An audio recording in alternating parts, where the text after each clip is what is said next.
The rivers in this forest sometimes flow backwards. You're not supposed to be here when they do.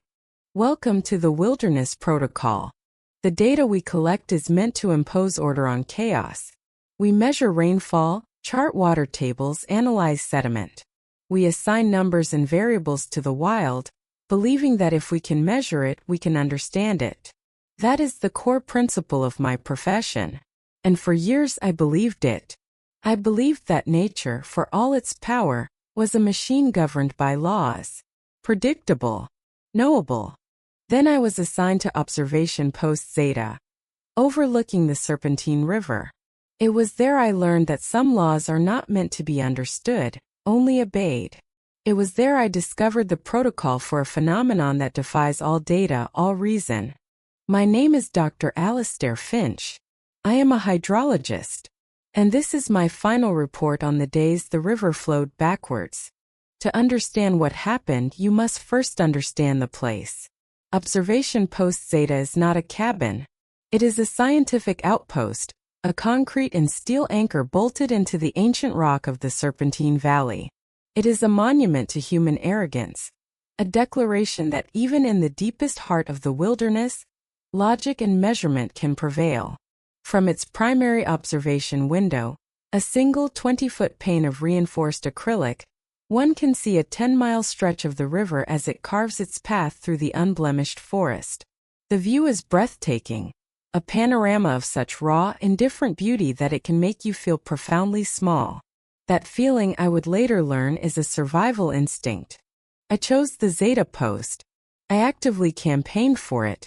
My colleagues in the department saw it as a form of professional exile. What are you going to study out there, Alistair? One of them, a man named Dr. Jennings, had asked me over coffee. The thrilling fluctuations of pristine water? You'll be bored to tears in a month. They didn't understand. I craved the purity of the data set. A river untouched by industrial runoff, agricultural waste, or urban development. It was a baseline. A control group for the entire planet. It was a chance to listen to the Earth's circulatory system in its purest form. The day I arrived, a laconic Park Service employee named Gary drove me the final 2 hours up a winding, barely there logging road. He didn't say much, just grunted and pointed out a few landmarks. His silence felt different from the forest's. It was a human silence, born of boredom and familiarity. When we finally reached the station, a gray blockhouse jutting from the mountainside like a broken tooth, he helped me unload my personal effects and the quarterly supply drop. "She's all yours, Doc," he said, slapping a fine layer of dust from his hands. "Keys are inside. Lockbox code is 86-4-86. Radio check-in is twice daily. Any questions?"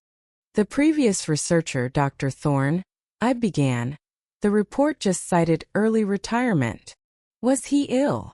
Gary paused, his hand on the door of his truck. He looked out at the valley, a strange, distant expression on his face. "Thorne? Yeah, you could say that. He got sick of the quiet.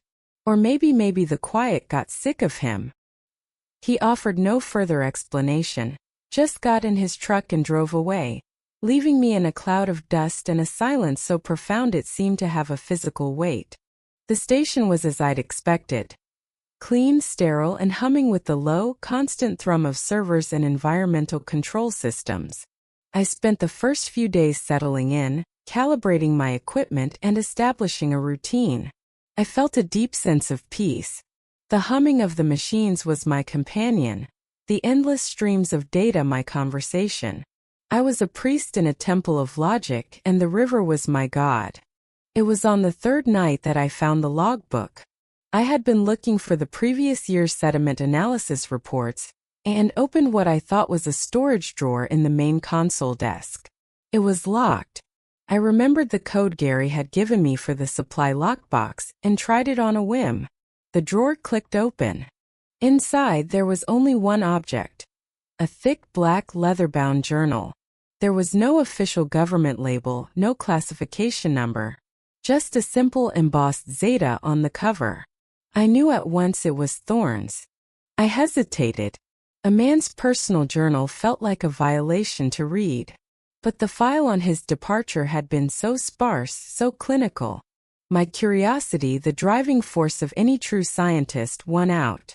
I poured a cup of coffee, sat at the main console with the logbook open before me, and began to read. The first 100 pages were a testament to a brilliant mind. Thorne's notes were impeccable. He detailed the subtle shifts in the river's chemistry with the changing seasons, the life cycles of the macroinvertebrates, the fascinating, complex dance of erosion and deposition. His handwriting was a thing of beauty, sharp, precise, controlled. He was a man who believed in the order of things just as I did. I felt a kinship with this stranger, this fellow priest of the scientific method. The shift began on page 117. The handwriting was subtly different. Still precise, but with a new, almost imperceptible tension in the strokes, as if the pen were being gripped a little too tightly. September 1st. Anomaly in the flow rate sensors. At 14:03, the entire array registered a near-total cessation of current. Velocity dropped to 0.02 meters per second for a period of 4 minutes and 12 seconds. No corresponding seismic activity detected. No upstream obstruction possible. This is a data error. It must be. I have initiated a full diagnostic on the sensor array. I paused, intrigued. A data error of that magnitude was unusual but not impossible. I continued reading. September 5th. Diagnostic complete. All sensors are functioning within optimal parameters. I ran the tests 3 times. There is no error. Today at 11:52 the same event occurred. This time I was watching the river. It stopped. The surface became like polished obsidian. It was the most unnatural thing I have ever witnessed. The forest fell silent. I hadn't realized how much noise there was until it was gone. The event lasted 6 minutes and 38 seconds. My hands are shaking as I write this. I cannot reconcile what I saw with what I know to be possible. My own pulse quickened. I stood up and walked to the observation window. The serpentine river flowed placidly below, a picture of natural downstream grace. It was impossible. A river cannot simply stop. I returned to the logbook. Thorne's entries were now daily, his scientific detachment crumbling page by page, replaced by something else. Fear. September 12th. It happened again. Longer this time. 11 minutes. But it was different. After the river stopped, it moved backwards. Upstream. I am not imagining this. I have the video recording. The water didn't churn or reverse in a chaotic way. It slid. A smooth, black, silent sheet of water, moving with a deliberate, unholy grace. It was a violation of physics, a violation of everything I hold to be true. I feel a deep, primal wrongness in this place. The silence that precedes it is a presence, not an absence. Feels like the air is being evacuated. September 14th. I saw something in the water today during the reversal. That's what I'm calling it now. The reversal. It was just a shape at first, dark against the dark water. I thought it was a submerged log. But it was moving. It was moving with the backward current, as if being presented. As it passed directly below the station, I saw it clearly through the binoculars. It was a child's bicycle, rusted and twisted, its wheels spinning slowly. Where did it come from? The nearest town is over 100 miles away. No one has lived in this valley for a century. September 15th. The river is a library. I am convinced of it. A library of lost things. During a reversal, it opens its archives. It shows you what it has taken. Today it showed me a deer, bloated and pale, its legs stiff, being carried upstream as if on a conveyor belt. And then it showed me a man. He was dressed in old, tattered clothes from the 1930s maybe. He was just standing in the middle of the river, facing the station as the water slid past him. He had no face. Just a smooth, pale oval. I felt like he was looking at me. I feel like I'm being watched constantly now. The silence is listening. I had to stop reading. My coffee was cold. The hum of the servers, once a comforting sound, now seemed menacing. I felt a powerful urge to dismiss it all, to close the book and file it away as the sad final testament of a man who had succumbed to the pressures of isolation. Hallucinations. Paranoia. It was a logical, comforting explanation. But I couldn't shake the chilling detail and consistency of his observations. Thorne wasn't describing vague fears. He was documenting a phenomenon with the terrified precision of a scientist who sees his entire worldview being dismantled before his very eyes. Against my better judgment, I flipped to the last page. The neat surgical handwriting was gone. It was replaced by a frantic, almost illegible scrawl, the pen having dug deep into the paper. This was the reversal protocol. I read the rules, my heart thudding a slow, heavy rhythm against my ribs. The primary indicator is silence. Secure all ingress points. Do not observe the water directly. The echoes are lures. The river brings things back. They are not what they were. I slammed the book shut. I stood up and paced the small confines of the station. It was madness. Complete and utter madness. I was a man of science. I believed in observable, repeatable phenomena. I believed in the laws of gravity, of fluid dynamics. A river could not flow backwards. A man with no face could not stand in its current. I made a decision. I would seal the logbook in an evidence bag. I would write a formal report to the department, recommending a full psychiatric evaluation for Thorne and a note about his paranoid state upon my arrival. I would restore logic to this station. I would treat this as a contamination of data, a psychological artifact to be scrubbed from the record. I locked the book back in the drawer, feeling a sense of righteous scientific purpose. I would not be another victim of the quiet. For the next 3 months, my life was a testament to the power of routine and willful ignorance. The river flowed as it should. The data was clean. The silence was peaceful. I wrote my papers, I monitored my equipment, I spoke to Jennings on the radio twice a day. I did not open the drawer. I did not think about Thorne. I convinced myself he had been a phantom, a ghost story I had read on a lonely night. The station was mine now, a fortress of reason in the wild. I was safe. The day it happened, the last Tuesday in November, began with the sky of impossible clarity. The air was so cold and still that the smoke from my morning coffee rose in a perfect, unwavering column. I was outside on the observation deck, a small metal platform cantilevered from the side of the station, performing a routine check on the external weather sensors. The task was mundane, something I'd done 100 times.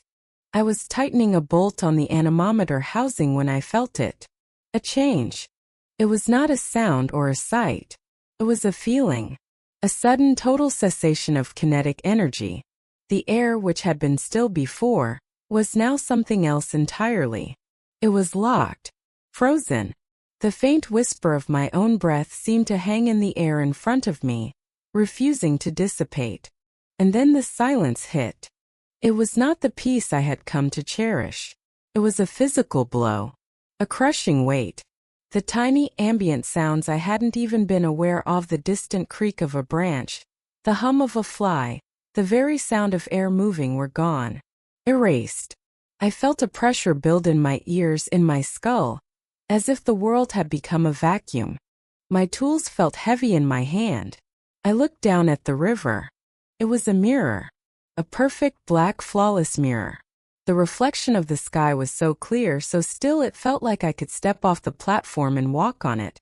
The primary indicator is silence. Thorne's protocol screamed in my mind, a frantic, desperate alarm. My carefully constructed wall of skepticism and logic crumbled into dust.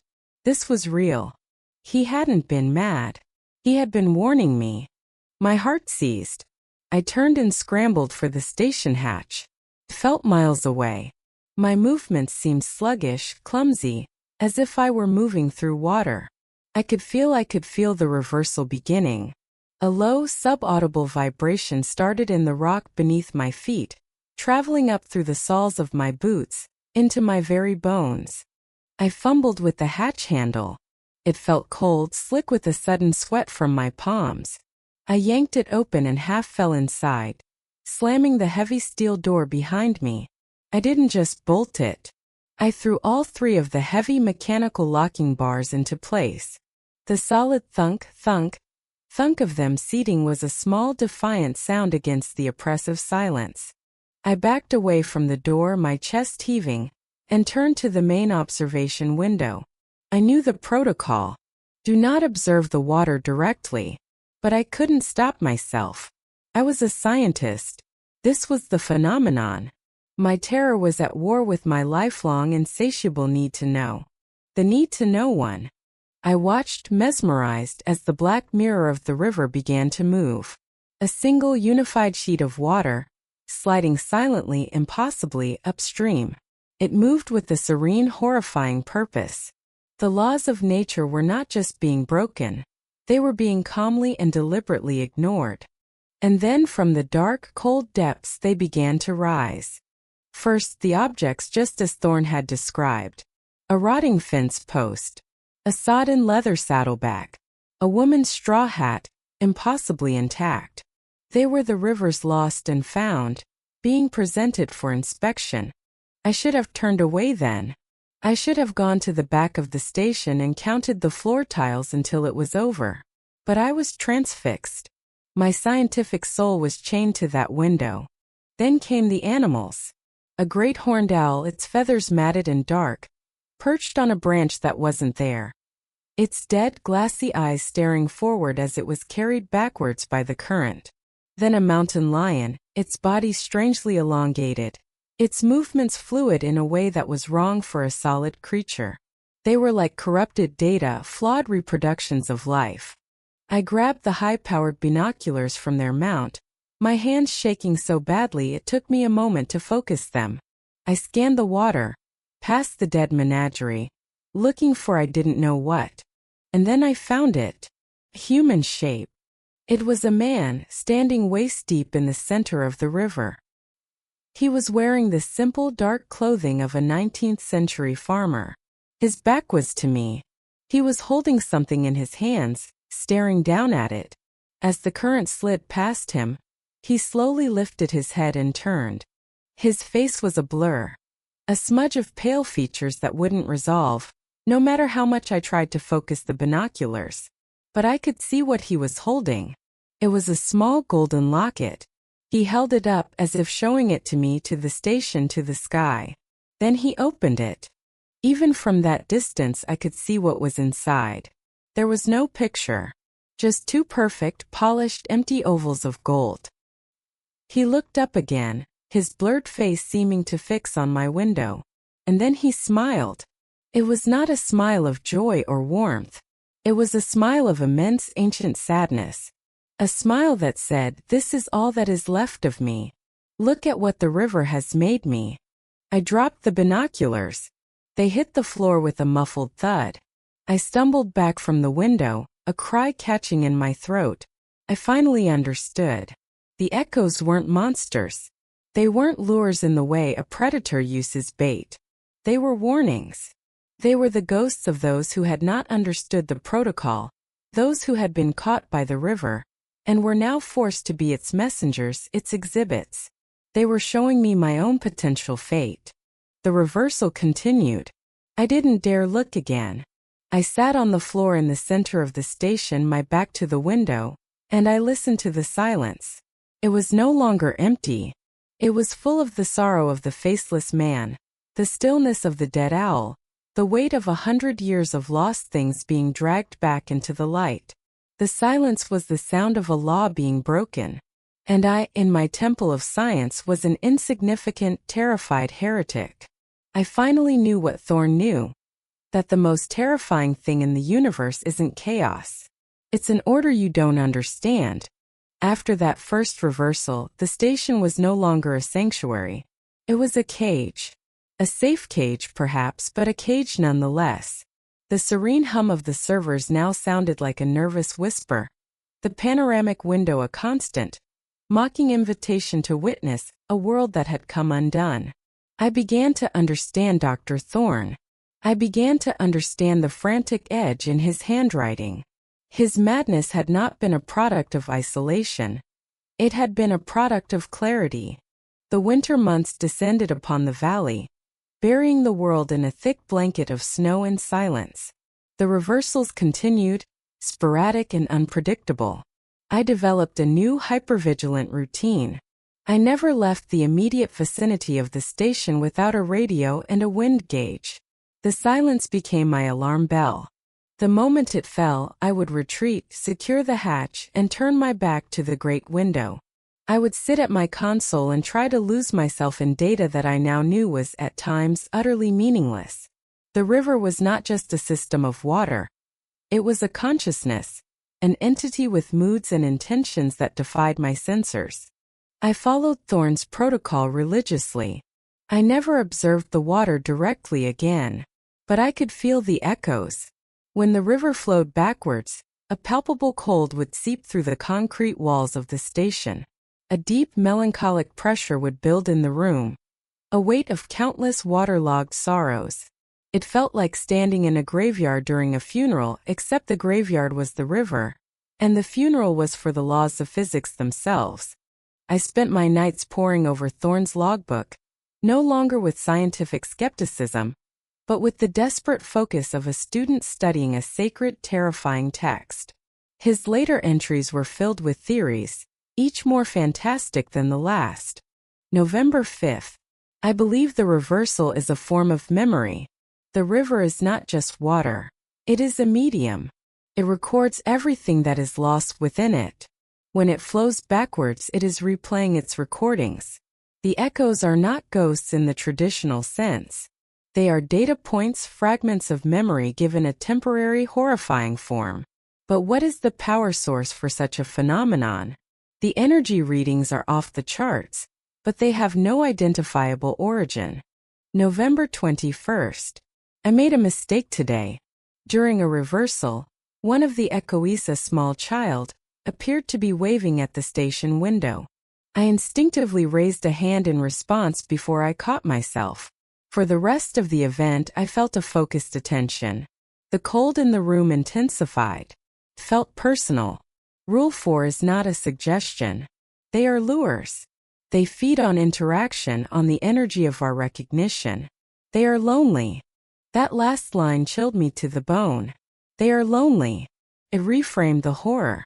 It wasn't just a monstrous phenomenon. It was a tragic one. A vast, powerful entity, trapped in a cycle of replaying its own sad memories, desperately seeking an audience. Spring arrived with a violent, sudden melt. The river swelled, turning from a clear, placid stream into a raging, muddy torrent. For 2 months there were no reversals. The constant, thunderous roar of the spring runoff seemed to keep the unnatural silence at bay. I allowed myself a sliver of hope. Perhaps the phenomenon was seasonal. Perhaps the raw, chaotic power of the normal current was enough to suppress the anomaly. It was during this period of false security that the Park Service contacted me. My work had been exemplary, my data clean. They had, of course, no idea about the curated nature of my reports. They saw a model researcher. And so, they decided to reward me, in a way. They were sending a junior technician to assist with the installation of a new upgraded sensor array. His name was Ben Carter. The news filled me with a profound sense of dread. A second person in the station was not a help. It was a liability. A variable I couldn't control. How could I explain the protocol to a cheerful, fresh-faced graduate from the city? How could I tell him to lock himself in and ignore the world outside without sounding like a paranoid madman? Ben arrived on a sunny Monday in early May. He was exactly as I'd feared, young, enthusiastic, and completely oblivious to the sacred, terrible nature of the place he had just entered. He bounced around the station, admiring the view, whistling a tune from some popular band. His very presence a noisy violation of the quiet vigil I had been keeping. "This is amazing, Doc," he said, his voice echoing in the small space.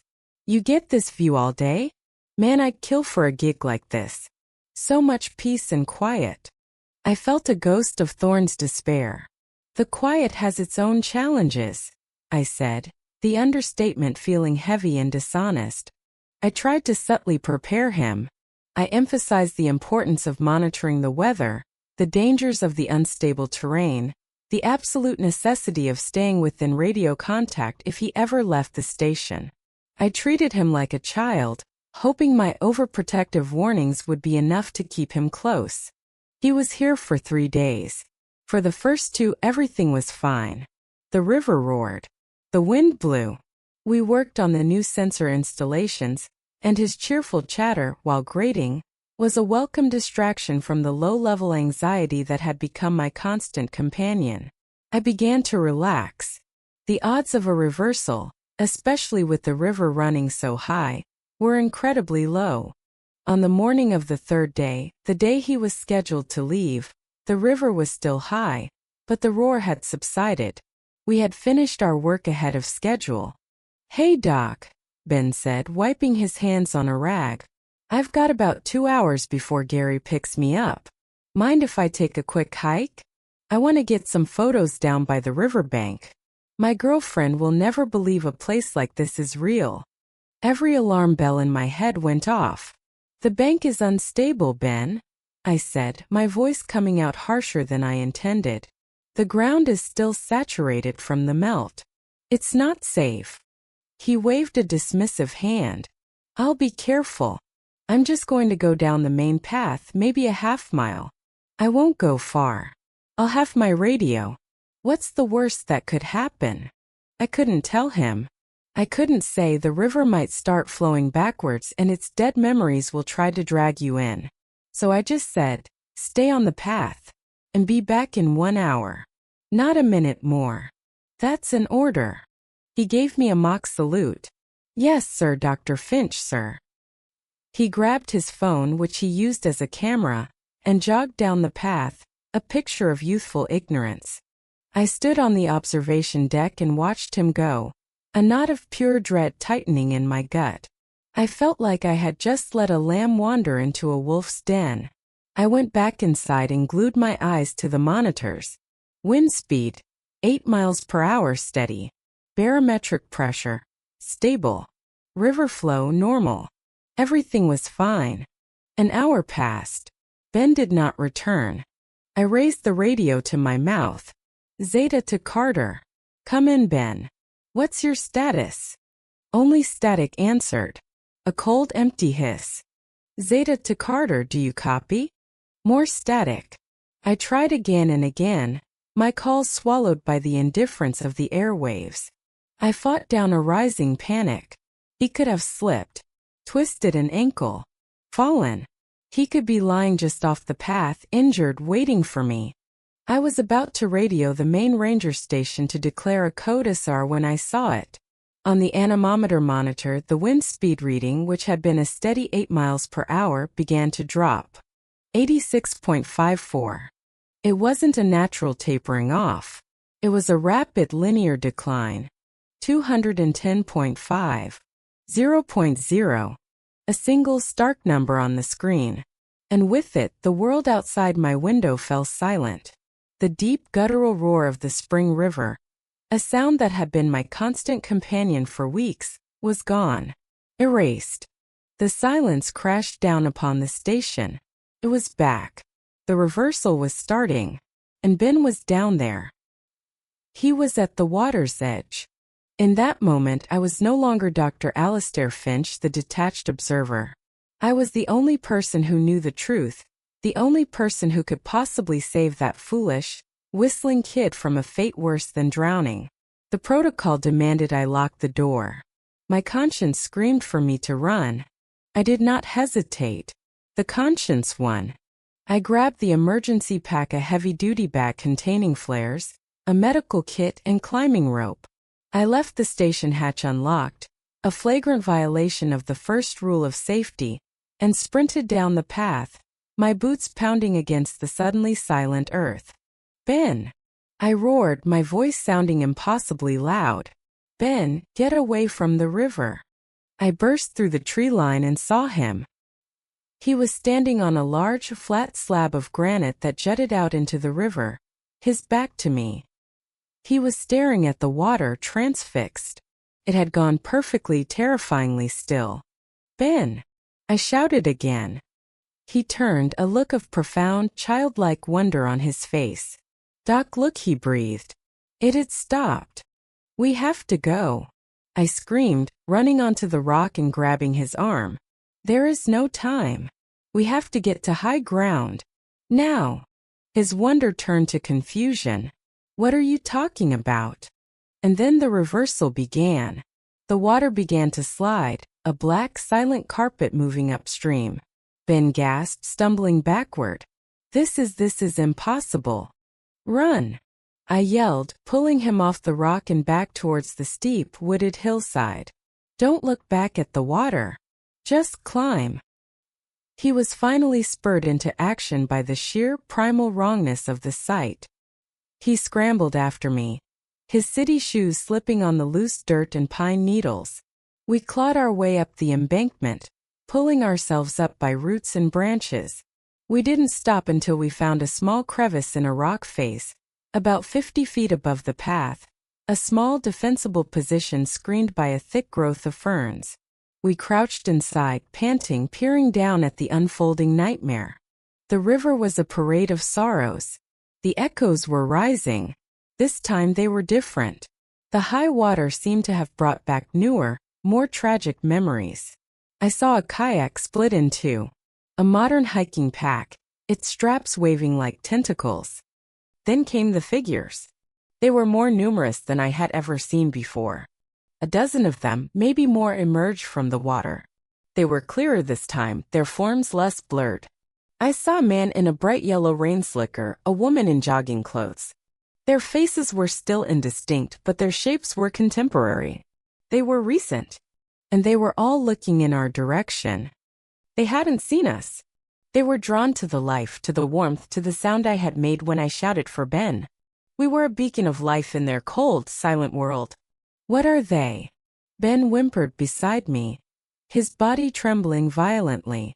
"Doc, what are they?" "They're what's left," I whispered, my eyes scanning the group. "They're the people who didn't get out. Now stay down and don't make a sound." The echoes began to move towards the bank, their slow, deliberate glide unspeakably creepy. They moved in a loose cluster, their pale, featureless faces all turned up towards the hillside. Towards us. We were hidden. The crevice was deep. As long as we stayed silent, they might pass us by. I put a hand on Ben's shoulder, a silent command to stay still. But one of the echoes was different from the rest. It was taller, thinner. It didn't move with the others. It stood in the water, motionless, its form darker, more defined. While the others seemed to be searching vaguely, this one seemed to be listening. It was then that Ben's phone, which he had been clutching in his hand, made a sound. A soft electronic chirp. A low battery warning. It was a tiny sound. Insignificant. But in the crushing, absolute silence of the reversal, it was a thunderclap. The tall, dark echo's head snapped directly towards our position. It didn't have a face, but I felt its gaze pierce through the trees, through the rock, and lock onto us. It had found us. It raised a long, thin arm and pointed. It didn't scream a silent scream this time. It opened a black, circular mouth and it spoke. It spoke in a voice that was a chorus of 100 drowning voices. A wet, gurgling sound that was both a whisper and a roar. And it said Ben's name. Benjamin Carter. "The river remembers you." Then let out a choke sob. The other echoes, which had been milling on the bank, all turned in unison. Their pace quickened. They began to move up the hill, their feet gliding over the difficult terrain with an effortless, horrifying grace. They were no longer searching. They were coming. They were coming for us. The voice from the tall echo, that wet, composite sound of 100 drowning souls, was not just a sound. It was a physical force. It hit us like a pressure wave, making the air shimmer and the ferns around our hiding place tremble. It was a sound of ownership, a declaration. The river remembers you. Run was the only word I could force from my lungs. It came out as a strangled rasp. We didn't need a second command. We scrambled out of the rock crevice, abandoning any pretense of stealth, and plunged deeper into the silent, waiting forest. The echoes were moving up the hill behind us. I didn't dare look back, but I could feel their proximity.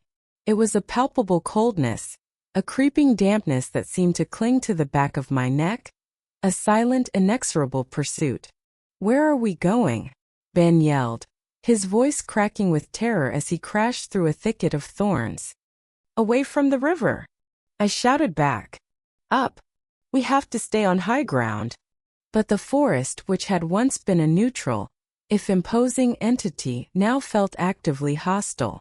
The ground seemed to rise steeply before us, every incline a punishing struggle. Tree branches, thick and low, seemed to snag our clothes, to whip at our faces. The air, devoid of wind, was thick and hard to breathe, as if we were moving through some viscous, invisible medium. The silence was the worst part. We were running for our lives, our hearts hammering, our lungs burning, but our flight was almost soundless. The forest floor, a carpet of thick moss and damp earth, swallowed the sound of our footsteps. We were two frantic figures moving through a silent film, the only soundtrack the blood pounding in our own ears. And the dragging sound behind us grew closer. It was a soft, wet, rhythmic shush, shush, shush, the sound of waterlogged clothes and unresisting limbs being pulled over the forest floor. They were gaining on us. We burst into a small clearing, a circle of dead grass under a canopy of towering, ancient cedars. In the center of the clearing stood a single, weathered rock, shaped almost like an altar. It was a dead end. The forest wall on the far side was a sheer, impassable tangle of rock and roots. We were trapped. "No, no, no," Ben whimpered, his back pressing against the rock face. He slid to the ground, his face buried in his hands. "We're trapped. They've got us." I spun around, my back to the cliff, facing the entrance to the clearing. I pulled the flare gun from my emergency pack. It felt ridiculously small and useless. What was I going to do? Scare them with the bright light? The echoes began to emerge from the trees one by one, their indistinct forms materializing from the gloom. The man in the yellow slicker. The woman in jogging clothes. And in the lead, the tall, faceless one, the one that had spoken Ben's name. There were 7 of them in total, forming a silent semicircle around us, cutting off our only escape. They stopped about 20 feet away, their blurred features all turned towards us. The cold they radiated was intense now, a physical ache in my bones. I could see the details of their waterlogged clothes, the way the river wheat clung to their limbs. But their faces remained a maddening, shifting blur. The tall one took a step forward. It raised its long, thin arm, not in a threatening gesture, but in one that looked almost like an invitation. Its voice echoed in the clearing, that same gurgling, composite sound. "The river is deep. The quiet is long. Join the memory. Be remembered." It was an offer. A recruitment pitch from a nightmare. It didn't want to kill us. It wanted us to become it. To be another waterlogged echo, another sad memory replayed for eternity every time the river decided to dream of its past. Ben beside me started to stand up. His eyes were wide, glassy, and fixed on the echo of the woman in the blue dress. "I know her," he whispered, his voice distant. She looks like my aunt. The one who went missing hiking near Flathead Lake." The echoes are lures. They may appear as familiar shapes. "Ben, no." I grabbed his shoulder, shaking him hard. "That's not her. Don't look at them. Look at me." He wouldn't. His gaze was locked. The echo in the blue dress was holding out a hand, its blurred face seeming to form a soft, encouraging smile. "It's okay, Ben," the chorus of voices said, now with the feminine, gentle tone layered on top. "Come home." He took a shuffling step forward. In that moment of pure desperation, my mind raced back to Thorne's logbook. The river demands a toll. I had made an offering before, a tribute of personal effects. But that was just to stop them from following. This was different. They had us cornered. They were making a direct offer. An offering of objects wouldn't be enough. A trade had to be made.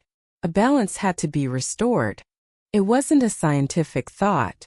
It was a primal superstitious piece of logic, born from the terrifying rules of this new reality.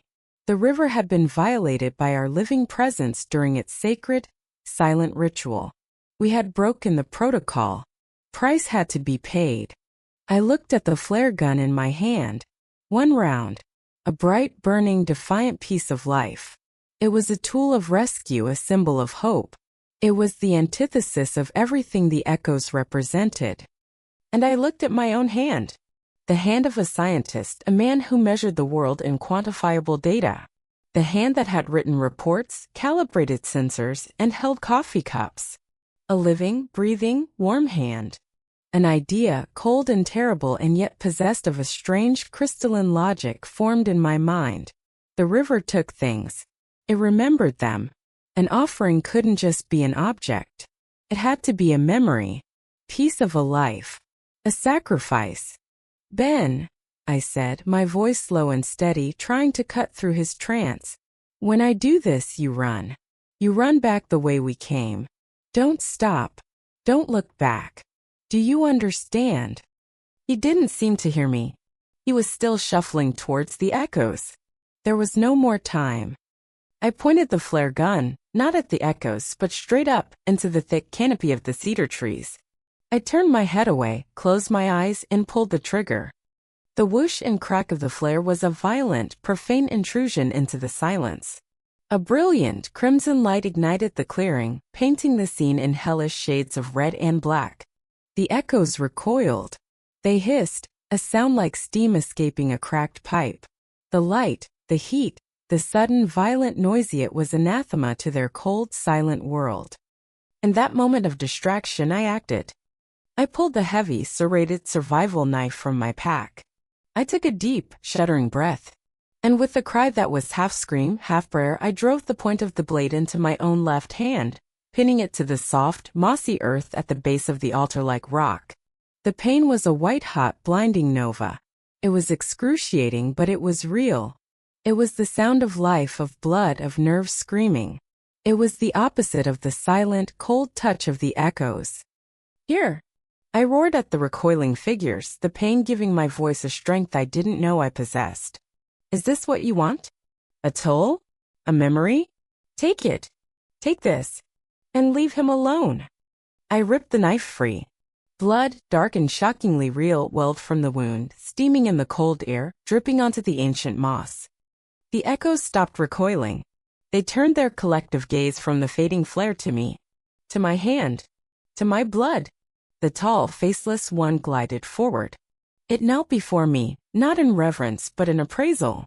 It reached out a long, thin, wavering hand, not to touch me, but to hover just above my bleeding palm. The cold intensified to an agonizing degree. It felt like my very life force was being drawn out of the wound, a wisp of smoke into the frigid air. The echo wasn't just observing the pain, it was feeding on it, absorbing the memory of it. And as it did, I felt something shift inside me. A memory, crisp and clear, me, as a boy, falling from a tree and breaking my arm. The sharp, searing pain. My father's panicked face. The memory was intensely vivid for a second, and then it was gone. Not faded. Erased. I knew it had happened, but the emotional resonance, the feeling of it, was completely scooped out, leaving a hollow, sterile void. It had taken the memory. It had taken the pain as its toll. The tall echo stood up. It looked at me for a long moment, then it turned its featureless face towards Ben, who had snapped out of his trance and was staring at the scene in wide-eyed horror. The echo gave a single slow nod, a gesture of acceptance. The deal was made. Then one by one, the echoes turned and glided back into the trees, dissolving into the gloom like smoke. The oppressive cold began to lift. The dragging sound faded. And then I heard it. A bird. A single, tentative chirp. Followed by another. And then the rush of wind through the treetops. And the blessed, beautiful downstream roar of the river. The reversal was over. Ben rushed to my side, his face pale. Your hand, my God, your hand, what did you do? I paid the toll, I rasped, wrapping my bleeding hand in a strip of cloth torn from my shirt. We limped out of that forest under our own power. We found a trail. We followed it for what felt like an eternity. We didn't speak.